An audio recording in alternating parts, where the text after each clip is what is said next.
Et And sans plus attendre, on va encore accueillir un autre de nos visionnaires.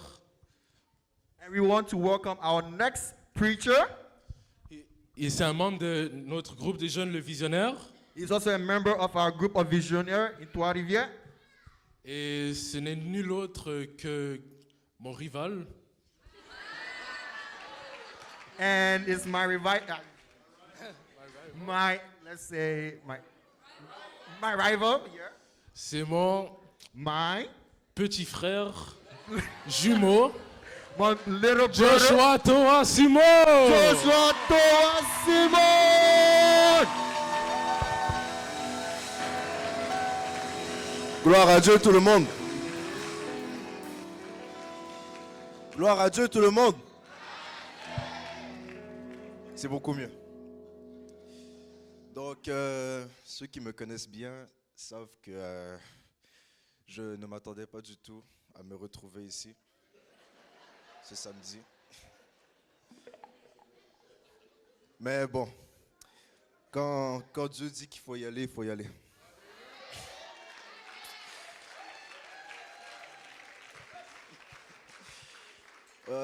Aujourd'hui, mon message va être un message très simple.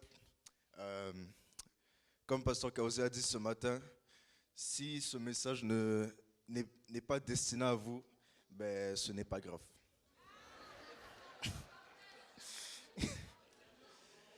Bon, alors, le titre de mon message aujourd'hui, c'est « Qui sont tes amis ?»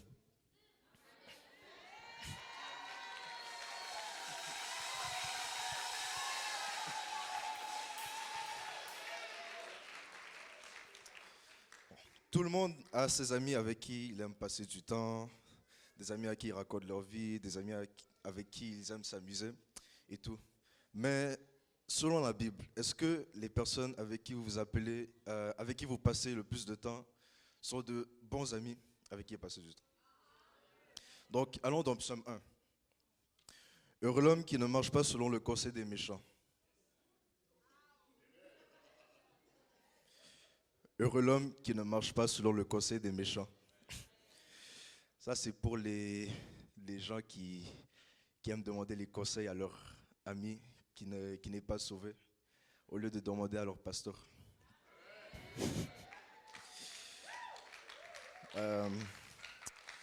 Voyons. Où est-ce que je suis rendu? Qui ne s'arrête pas sur la voie des pécheurs et qui ne s'assied pas en compagnie des moqueurs. Ça, c'est pour ceux qui aiment beaucoup se moquer des gens avec leurs amis pour aucune raison.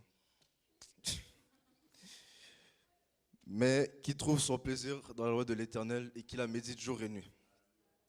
Donc c'est très simple, il faut juste s'éloigner de ce genre de personnes que je viens de mentionner dans Psaume 1, parce que ce ne sont pas des gens qui vont te rapprocher de Dieu, mais plus t'éloigner.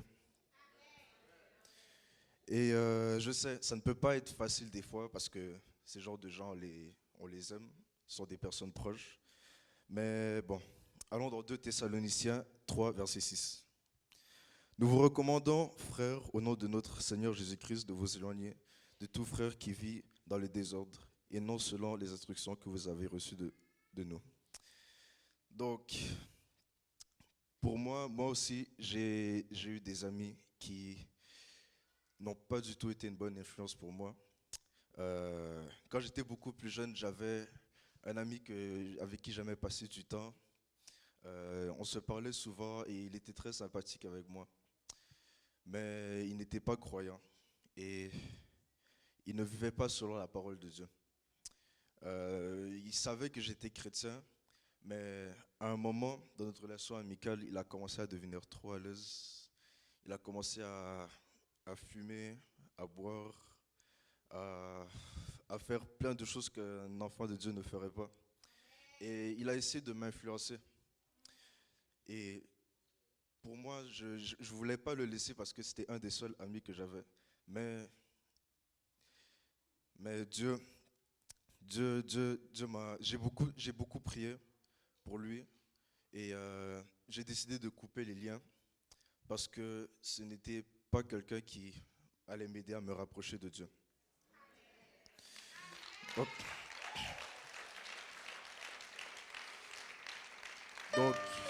j'ai cru. Que Dieu te bénisse, pasteur. Que Dieu te bénisse, Sœur Cara. Que Dieu te bénisse. Que Dieu vous bénisse tous. God bless you. God bless you too. Donc, ah, où je me suis perdu, là. Donc, j'ai cru que sans cet ami, j'allais me sentir un peu seul parce que j'avais pas beaucoup de gens avec qui parler. Mais Dieu est bon. J'ai remarqué que avoir enlevé cette personne de ma vie m'a fait me rapprocher de Dieu et m'a fait me sentir un peu plus pur. Parce que j'ai réussi à trouver des bons amis qui servent Dieu et qui me poussent à vivre selon la parole et qui cherchent la face de Dieu. Donc, s'il vous plaît, n'ayez pas peur. N'ayez pas peur de dire à vos amis que s'ils ne changent pas leur façon de vivre, vous ne pourrez plus faire les mêmes choses faire les choses que vous faisiez avant. Sur ce, que Dieu vous bénisse.